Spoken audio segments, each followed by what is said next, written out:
If you've ever been disillusioned, disappointed, or discouraged in your search for love, and you know there has to be a better way to find the healthy, soul-filling love you've always longed for, then you've discovered the podcast for you.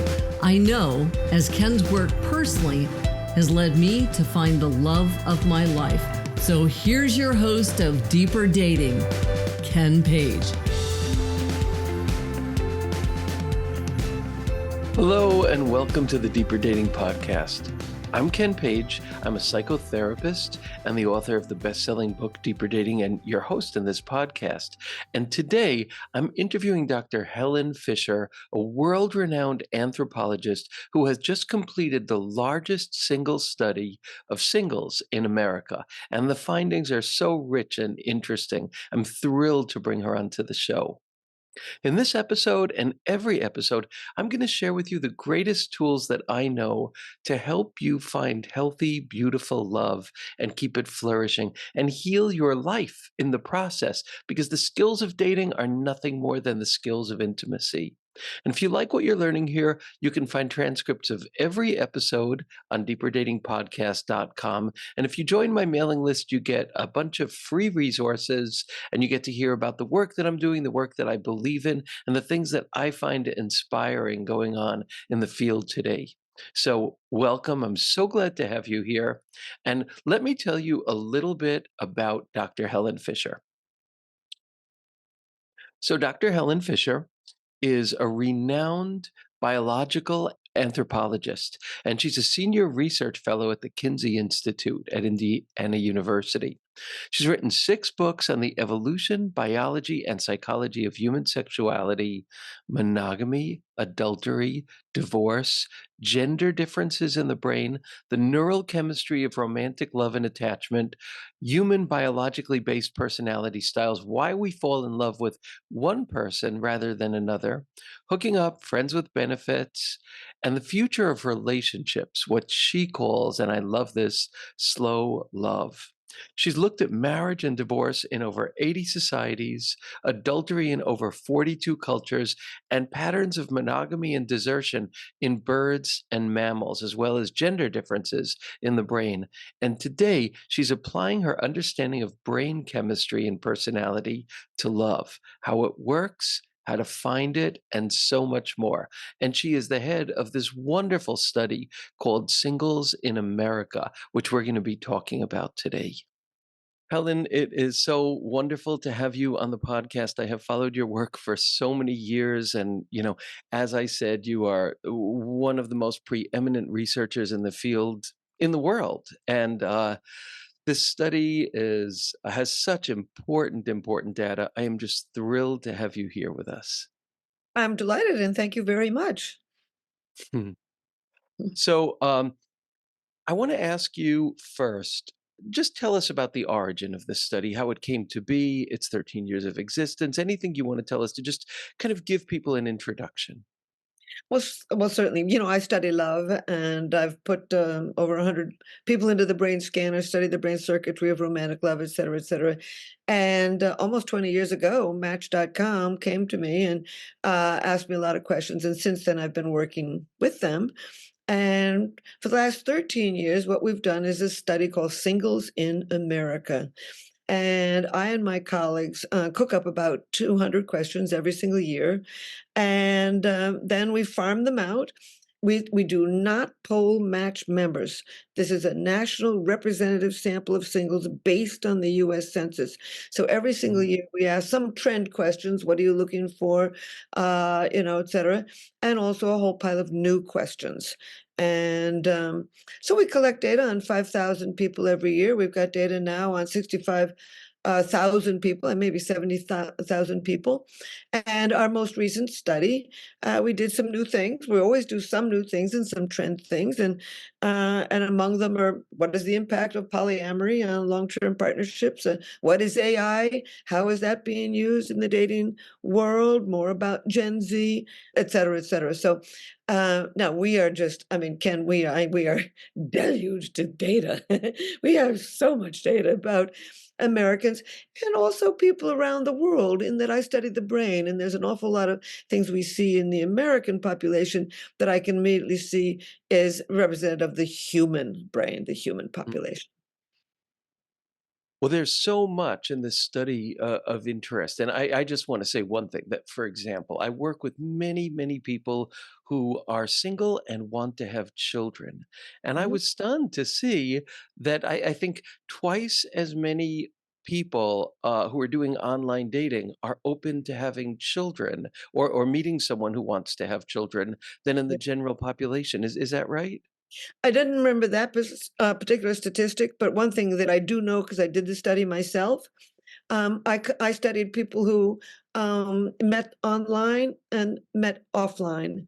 And in fact, those people who meet online are more likely to be fully employed, more likely to be higher educated, and more likely to want to have a long-term, solid, monogamous partnership. So I'm not surprised that that data that they would also want to have more children.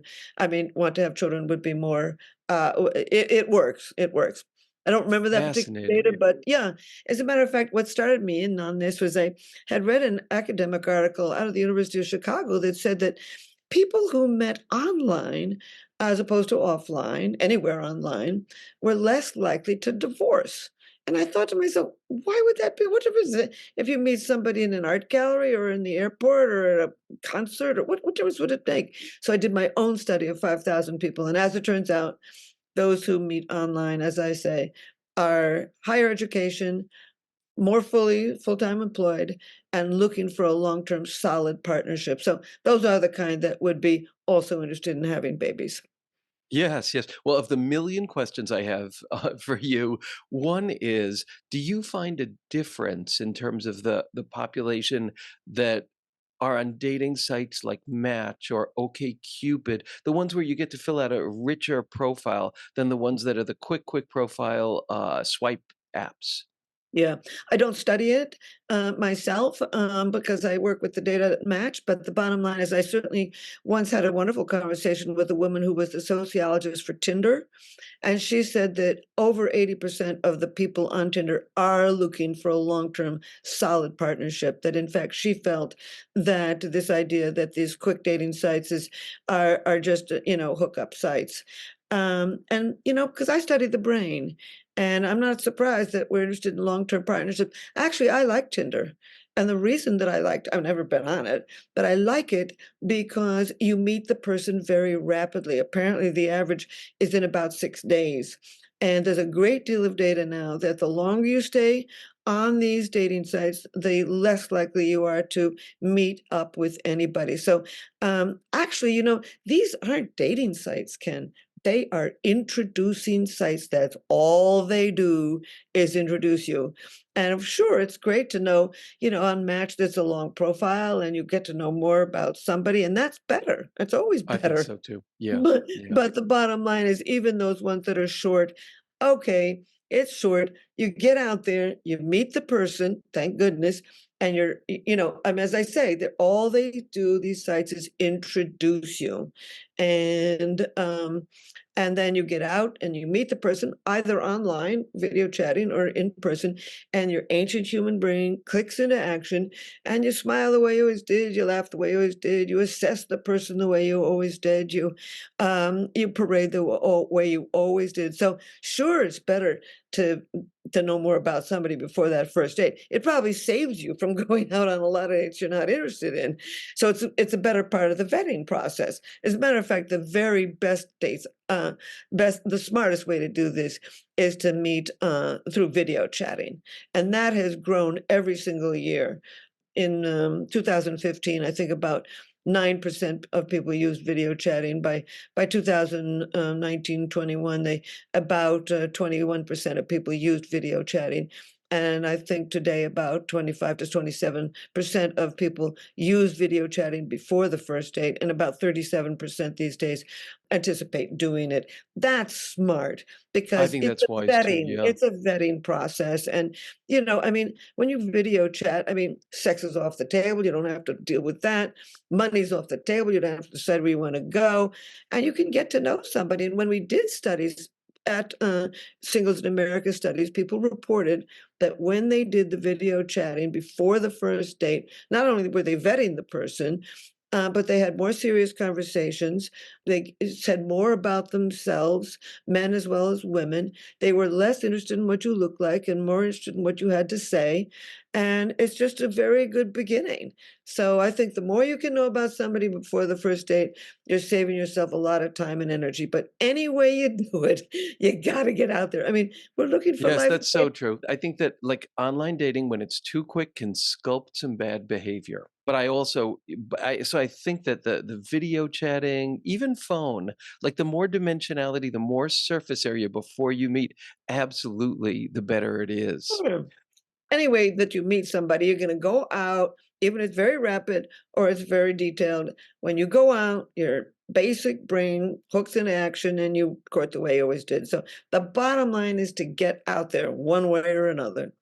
Yes, yes, yes. And with skills for deeper intimacy. And that was something that fascinated me in this study was the growing interest in mental health, the Yeah. growing kind of passion about that. Could you speak about that a little bit, what you found there? Yes. It's not something I was prepared for. Let's see. Oh, Uh, I could read you. yeah, read it. Read me the data because I always find it very interesting that a huge percentage of people are very concerned about, particularly the young, particularly the young, are very concerned about their own mental health. And what's really interesting is they don't want to go out with somebody who hasn't themselves gone through some kind of therapy. They're very focused on mental health. I But love that. I know, data, and I really did notice that. So yeah, growing focus on the importance of emotional maturity and communication skills. One thing yeah, in the study that fascinated me was that people said that they wanted better sex education. And yes, when I first read that, I thought, like, what do they mean? And then you elucidated. They weren't talking about reproductive. They weren't talking about yeah, STIs. They were talking about knowing what you like sexually, being able to communicate sexually, right. gender identity, like all of the really rich, deep stuff. And I just thought that was fascinating. And not only, and I don't know whether the questions have ever been asked before. So it was a Oh, completely original as far as I was concerned. It wasn't my idea to ask about that. But you know what? Immediately when we started working on that, I thought to myself, what did I miss? What was it that I would have liked to have known?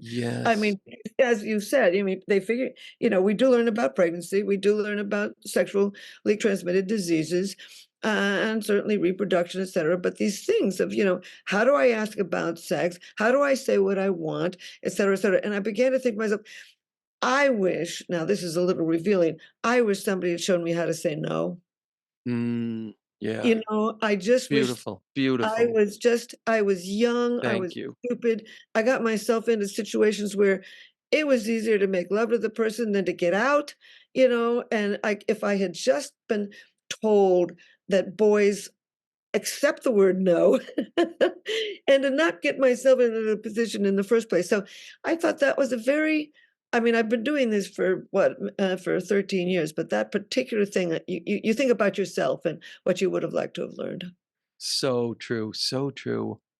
And then, the kind of growing openness to diversity of gender identity, Yeah, especially in younger people. There are very big shift in that. So yeah. many more people questioning, or having a richer kind of look at their gender identity and the questions around that. They're looking at everything, Ken. It's Yeah, incredible.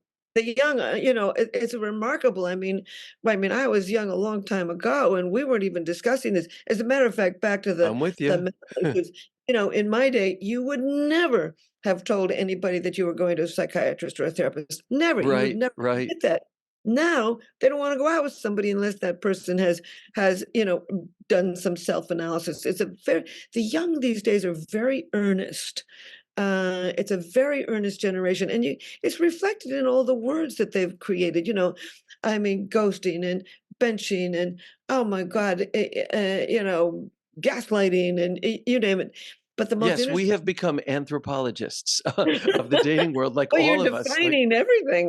They're defining. yes, But the most yes, interesting one for me was DTR, define the relationship. Now, yes, I yes. asked in my Singles in America study a few years ago, well, when do you have that define the relationship conversation? And the average was in 4 months. And a lot of people will say on the third date. Now, in my days, I'm in my 70s. I wouldn't have dreamt of asking somebody in 4 months. I'd be so busy still getting to know them, see if I like them, how was I handling this and that. I wouldn't have dreamt it. They are dedicated. As a matter of fact, I actually call the young the new Victorians. They're slow at sex. I mean, they're trying people out, but they're slow at sex. They're very busy trying to figure out who they are. They're trying people out. They're getting rid of what they don't want right off the bat and moving on to something else. I call it slow love. They're marrying much later now. I mean, in my day, the average woman married at what, at age 21, man married at around age 22 and 23. Now, I mean, if you're 24 or 25 and you say you're going to get married, your parents are going to say, you're too young. It's a little shocking. Yeah, yeah, Exactly. absolutely, And absolutely. so we're marrying so much later, what I call And we're this. asking questions. We're asking hard questions. Yep. We're actually asking about finances. We're Yep. asking if people drink or not, or how Yep. much they drink. These Yep. are these are really, really And amazing they're writing things. asking about it right off the bat. They also wanna know what you think about Roe v. Wade. They wanna know what you think about the environment. They want you to know what you think about trans and this and that, and they want you to know your Absolutely, political opinion. absolutely. And that's Yeah. great, I It is mean, great. It is great. You know, it's like. that kind of passion for values, it really is. So, some other things that I found fascinating, there were so many of them, but one was, and this aligns with other research, but I think is very kind of not culturally what we get taught. 41% reported falling in love with someone they didn't initially find attractive. Isn't that Now, beautiful? it's amazing, and That's that's not beautiful, what we get taught, but it's so right. often true. I'd love to hear any of your thoughts about that Yes, phenomenon, that that's dynamic. important. Yeah. Well, important, but the bottom line is that's a trend question. Every year for the last 13 years, with some questions we ask over and over and over to see what the Oh, trend is. And I mean, for example, what are you looking for? And this is a trend question. And what's interesting is over the last 13 years, I think in the beginning when I first asked it, maybe 10 years ago, maybe about 22 or 23% of people said, the question is exactly, have you ever gone out with somebody who you did not initially find attractive and eventually fell madly in love with? And 10 years ago, about 23% said yes. And then we saw it move up to about 33%, and then 37%. And now it's 49% of people will say yes. I started going out with somebody. I did not find that person sexually or romantically attractive. I eventually fell in love with them. And what's beautiful about that is that the young are giving people a chance. now They I are have a question giving about that. people a chance. Yeah, I love that. I love that. I was so excited to see that, and I did not know that about the trend, so it's Yeah. dramatically increased. Yeah. Yep. But is They're that careful. also true? Is that also true for boomers and millennials? Is that Yes, more true? It is. It's for true for everybody. everybody. Yep. Uh, to hear something hopeful like that, I mean, there's a lot of hopeful things in this study. There really are. But Well, this to me is there's very a lot hopeful. hopeful, period. I mean, I could go on with an awful lot, but this big thing about slow love, marrying much later. I mean, I looked not the match studies, but I looked at the demographic yearbooks of the United Nations in 80 cultures, and the longer you court and the later you marry, the more likely you are to remain together. And that's exactly what's happening around the world. This long period of courtship and then much later marriage. And the data is very solid, and not just Match, but everywhere. That we may be looking forward to, a few decades of relative family stability just because people are married so much later. And Helen, they're that's really trying amazing. out the polyamory. They're Yeah, trying yeah, out yeah. all kinds of things. They're getting to know themselves. You know, I mean, they're not totally square. I mean, they're having their one night stands, but Well, I and was the fascinated benefits. by that. Yeah, Yeah, I but was the thing is, fascinated by that. That was actually one of the things that you said was that I don't know exactly where this is, but the concept being that people said that they tried polyamory yeah, and ultimately it strengthened their yes, interest in monogamy and their yes. capacity for monogamy. Yes, It's and fascinating. that's a big thing from this year, and in fact, 31% when we asked, "Have you ever had, a consensual non-monogamous relationship?" In other words, it's transparent, nobody's lying, nobody's sneaking around, Right, it's not right. actually quote unquote adultery, and 31% said yes, they had done that, and then we found, just exactly what you just said, this positive impact. 38% of these people who'd had this consensual non-monogamy said that they now know what they want better and what they don't want better. 29%, that's almost a third, said that they were now more emotionally mature. They were more open sexually, and 76% said all of their past experiences, either consensual or just regular ones, has helped them define who they are today and what they want in the future. It's so interesting to me. This is one of the primary things I like to talk about, the fact that because people keep on thinking, oh, we're going to hell in a handbasket, everybody's trying everything out, they're going to be doing this forever. No, no, no. That's not the way the brain works. I mean, I've studied pair bonding for the last 40 or probably 50 years. And this basic brain circuitry for romantic love and attachment have been around for over 4 million years. And even this new trend of trying things out in polyamory is not damaging those brain structures. They might be trying things out, good, that's fine. I mean, I'm not in the good bad business, but the bottom line is it doesn't seem to be harming this basic human instinct to eventually form a solid long-term partnership. Wonderful, wonderful. Yeah. Can you say something about the like what you noticed in terms of any trends in the LGBTQ community? You Any know, thoughts or reflections yeah, on that? it's all the same. Is it It's all really? yes, you know what? I have been trying to get the press to listen to me for 13 years because we always, I mean, we ask your sexual orientation right before we ask you the 200 questions. And every year we compare, different sexual orientations with every single question. We don't find any difference. I mean, Fascinating, we fascinating. were Is the talking, per and the press doesn't want to say that. They want to make people all different. It's I really, I love mean, that, I don't love forget that, that. this brain circuitry for romantic love, it lies way at the base of the brain, right next to the factors that orchestrate thirst and hunger. Thirst and hunger keep you alive today. Romantic love drives you to form a partnership and send your DNA into tomorrow. It doesn't matter whether you're black, white, Asian, Latino, gay, straight, or anything in the middle, whether you come from China, Nigeria, Chile, or Canada. These are basic brain systems. And, when we ask the gay community, well, how many times do you go out? How many times do you do this? It's almost always the same. Now, there is data that they are somewhat more lenient about polyamory, and that's Or been even a embracing, but long that's time. But in yeah. terms of being basic human beings, I mean, for example, these are brain systems like anger. You can or fear. You can be scared no matter what age you are. You can be scared no matter what color you are. You can be scared no matter what your sexual orientation is. Basically, and I study the human brain. We are so alike. Amazing, amazing. I mean, no question Now about it, they are focused on a different person. I mean, a heterosexual is gonna want a heterosexual partner, and somebody who's trans is gonna, be attracted to a different person, but the basic brain structures are the same. They fall in love the same way, they get jealous the same way, they go out the same way, they want the same amount of sex, da da da da da da. We're so similar. that's amazing. That's amazing. Mhm. I have so many questions about so much of this, but one question around this is, has the percentage of LGBTQ population increased in your studies? Is the percentage has it increased?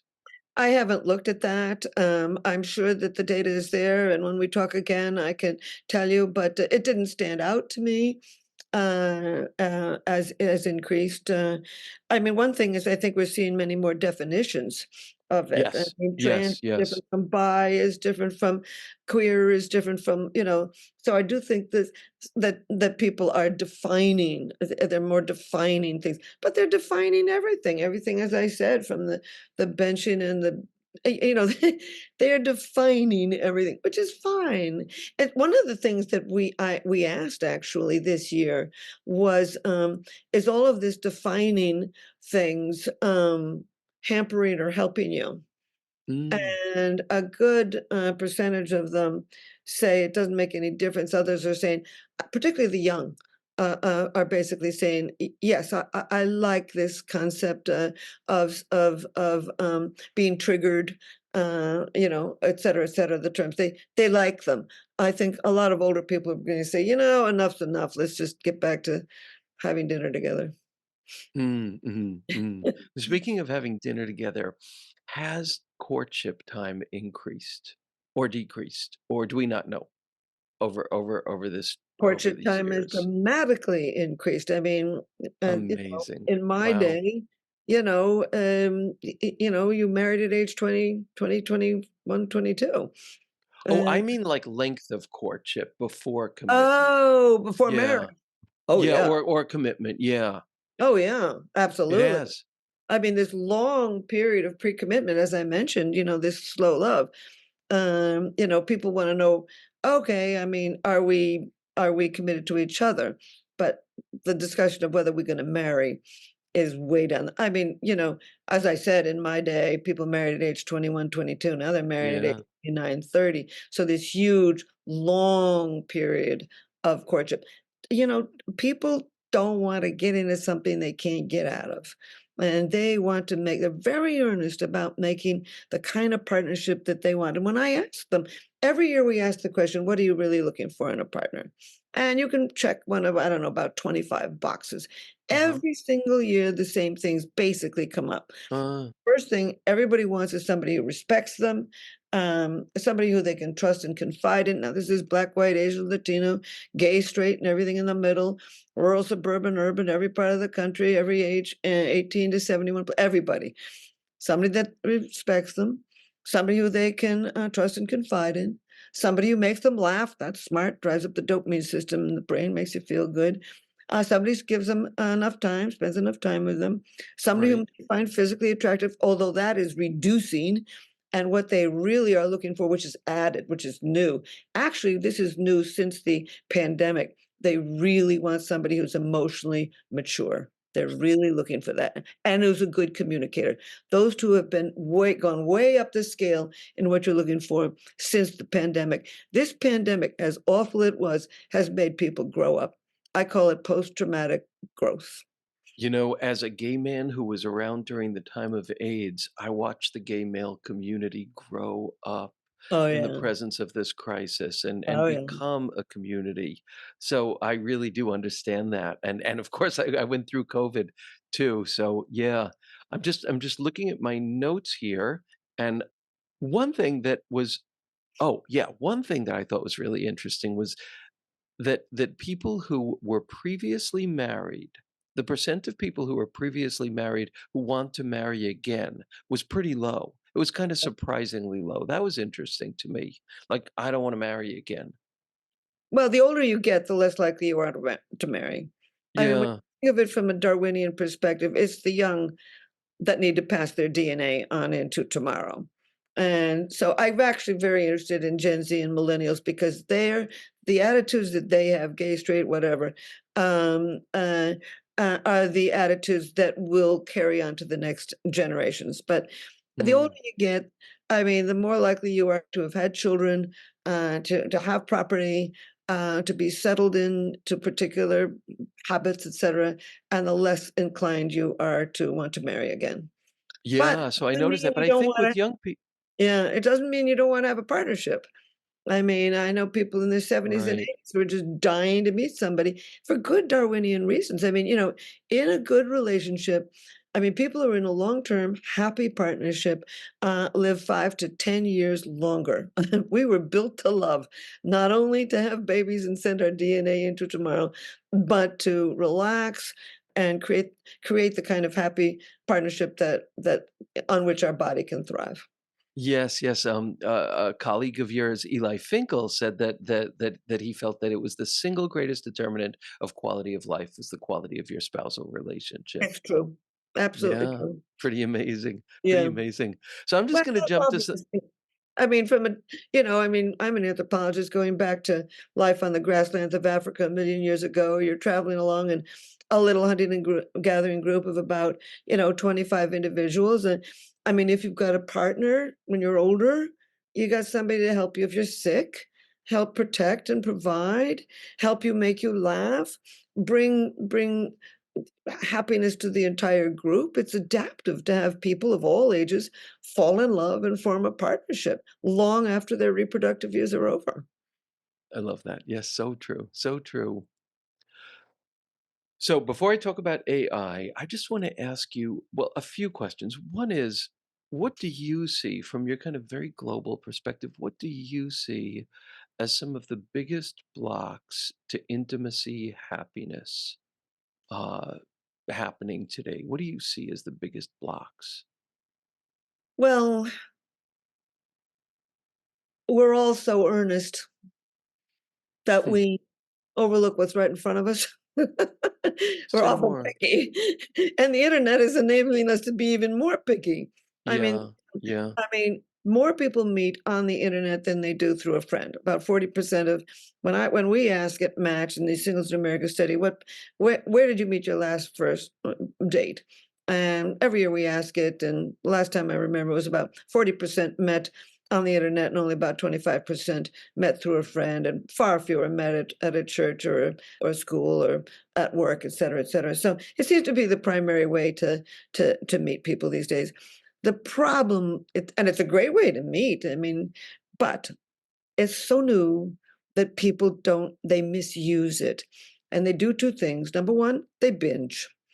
The brain, and you know this very well, we can't cope. The brain is not built to cope with more than about 5 to 9 options. Then it gets overloaded, as you know the term, the paradox of choice or cognitive overload. And so you choose nobody. And when you're on the internet and you see 1,000 possibilities, the brain is saying, "Oh, I got to get the best, I got to get the best." And you don't stop and look at what's around. So the bottom yes, line is, yes, if yes. you're using the internet, after you've met, and I mean met, 9 people, either through video chatting or who are at all in the ballpark, 5 to 9 people, stop. Get off the internet and get to know at least one of these people more. So, number 1, don't binge. And number 2, think of reasons to say yes instead of no. There's a huge brain region linked with what's called negativity bias. We remember the negative. So if you and I, Ken and Helen, were walking along in the grasslands a million years ago, we liked each other, we were great friends, but we forgot who hated us, we could die. So the brain is built to remember the negative. And when you get on the internet, you know so little about somebody that you overweight what you see there. And you'll say to yourself, "Oh, I don't know, he likes cats and I like dogs. Yeah, That'll never work. Oh, wow, she's wears brown shoes. I don't think so. I can bring her to home." So the bottom line is, don't be, I mean, I think these are some of the biggest issues in courtship of um, deeply agree. Yeah. don't binge, get on the internet, don't binge, and think of reasons to say yes. Outside of that, I think we've been so overprotective of our young that they are scared. You know, I mean, the big trend these days is not letting your children go out and discover how to get to school by themselves. Or, we've created a lot of fear in our young, and people learn by their mistakes. And I once was at a wonderful conversation with Jonathan Haidt, who's talking about this, and Lenore Skenazy. And we asked us to raise our hands whether, when as a child we were allowed to go out and play sort of by ourselves, unsponsored or unmonitored. And I was at age 6 and 7 wandering around by myself and my twin sister. And and so I had my hand up at age 6 or 7. And then the young people who were in the room, who were in high school today, weren't allowed out to play by themselves in areas where no grown-ups were watching until around age 12. Mm, I mean, yeah. we're so scared for our children, and I can relate to that, but the whole helicopter parents issue, and I understand why they do it. You know, they don't have 12 children anymore, they got 1, and they gotta keep that one alive, and there's monsters out there. But the bottom line is I do think that on the larger level of not letting children grow up a little more naturally, in hunting and gathering societies, they let children play with all kinds of things. And it's one-time learning. Kid learns cut by a knife, they don't do it again. Now, the one thing in hunting and gathering societies they do is they hang up their poison for their poison arrows way above a children where children could reach. Now that makes sense. I don't think you want to send a child into a war zone, but the bottom line is, enabling them to go out and learn more of who they are. I think is sort of a new trend that I'm hoping people will reverse. That's a really interesting thing. My dear friend Hara Morano, the editor of Psychology Today, wrote a whole book about this called A Nation of Wimps. And it Oh, was, interesting. yeah, yeah, it's so much about exactly that. But what it makes me think about is as a parent, how frightening it was for me to see my kids make bad choices in Yeah, relationships and really wanting to get in there and do something about it. But then what was so amazing was how they learned from those relationships and made better choices. It was yeah. harrowing for me to witness, but but it's true. It's Exactly. true. Yeah. Yeah. My twin sister who had a child, she said, "Helen, you'll never sleep well again once Yes. you have Right. a child," and but they gotta go. They gotta go, they gotta learn, and I think we're a little overprotective. Mhm. Yeah, I think that's really true. I know we only have a few minutes left. I just want to, there's so much more. And I hope I get to have you on again because I'd love Absolutely. to pick your brain about a million things, not just this study. Well, I'd Um, like to hear more about your book, Deeper Dating. That really oh, interests thank you me. so I'd like to much. add some things to that. I mean, I don't know if I can add, but maybe I can add a little bit of biology to why you're right. Oh, I'd love that. I'd love that. And yeah, that would be great. But so in this little bit of time left, I just want to say something about AI because Yes, I think that your research about AI was really interesting. The thing that hit me the most, was that the younger you are, the more likely you are to use AI to yep, help you in your online dating. And the results are powerful. You are yes, more likely to meet people. You're more likely to meet quality people and more likely to make connections faster. using AI Yep. faster, using AI prompts. Could you say something about that? Yeah, it's the first time we've asked this. I think we're the first to ask the impact of AI in dating. So many people are so terrified of AI, and in AI, and people who are using AI in dating, it's very positive. So in our 5,000 people this year in this year's Single in America study, 14% of online daters had used it, 6% of all daters had used it, and my friends at Match said, "Well, that's not very many," and I said, that's a great beginning.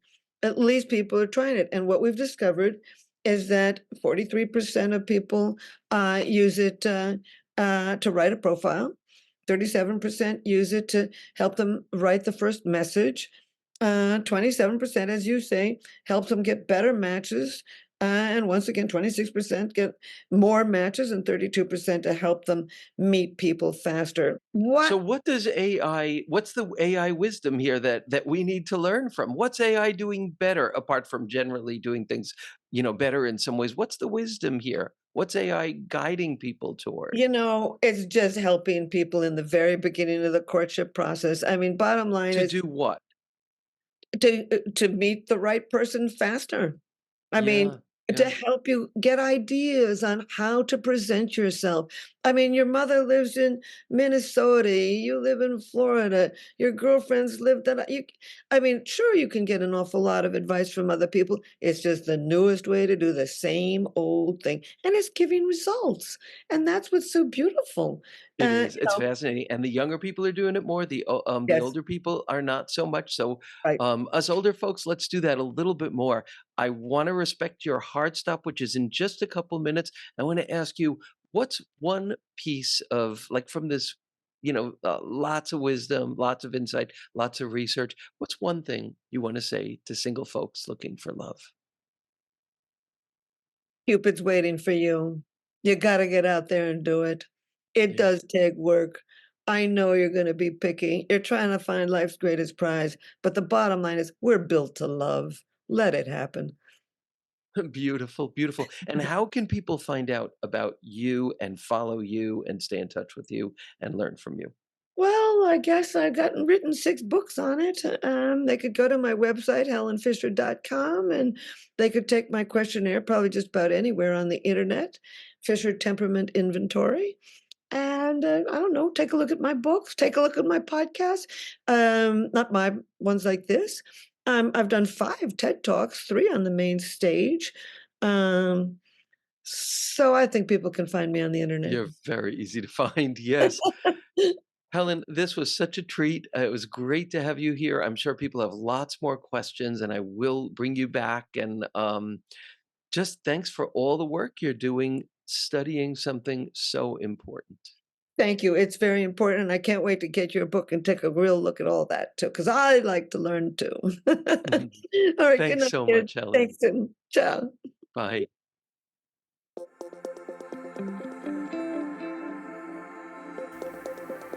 And that's it for today's episode of Deeper Dating. Be sure to go to deeperdatingpodcast.com as Ken has a few more gifts for you. Then join us on the next episode.